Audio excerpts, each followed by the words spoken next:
سادس. من بيشقى عليك؟ أمي. كل ما واخوش بدي ليش؟ لا ما أنا أخوها.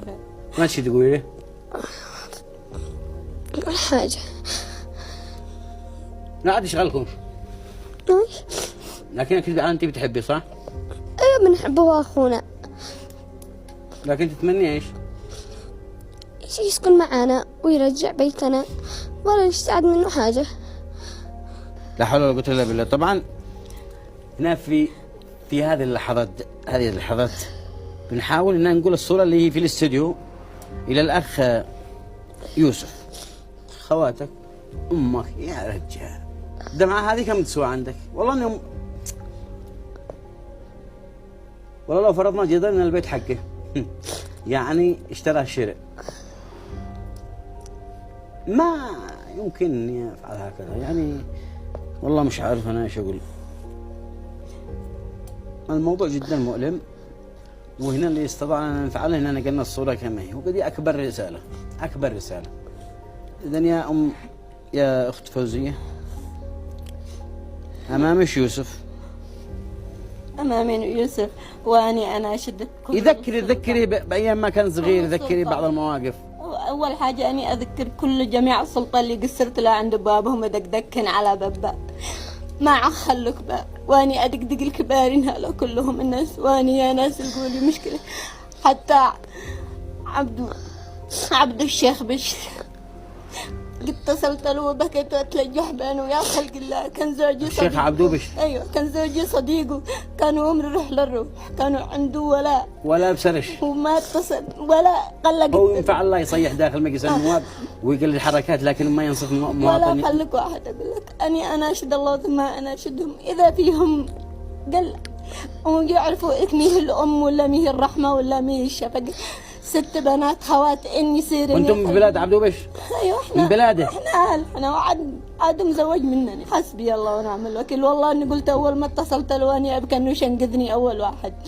ولا جاوبش ولا ما عاد ردش علي ابدا. قلت جاوبش لكن ايوه اول شيء جاوبني وسمع الشكوى وتعاطف معي ولا يتهمني. والله ما تخرجي من بيتش الا 11 مليون ما هيش بحق الخبر، ما هيش حق بهدلتش انتي. طيب مناشدة الشيء واخرت شيء ولا عاد حاجه.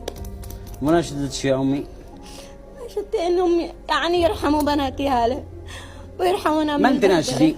اناشد السلطه. اول مرة يوسف خلاص. يوسف اني قد يعني خلاص قد غسلت يدي منه. الابن خلاص ما عاد يسال عني 4 سنين من يوم ما رجع من السجن. قد هل ايش تقدر تفلت لامك 4 سنة لو هي مات لو تفعل ما فعلت.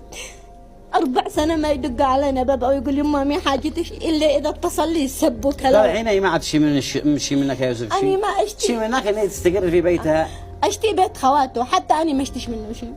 يعني بيجي وقدرش ولا ما يشتيش مني شيء. ماني في 60 داهية هالا البنات تقول أنا عيشن مرته ما تشتيهن. إذا يا أختي أعمامهن ما يشتوهن شخوات أبوهن. داني يقول لهم يسمعوني لاش يسمعوني.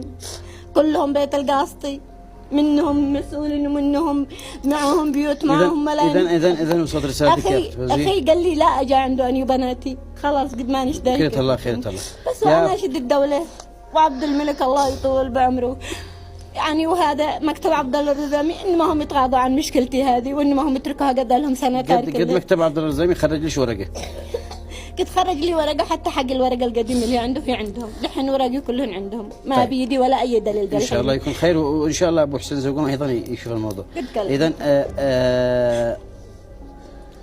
فوزية علي الفقيه بصوت رسالتك وريماس ايضا صوت دمعاتك وكذلك لنا.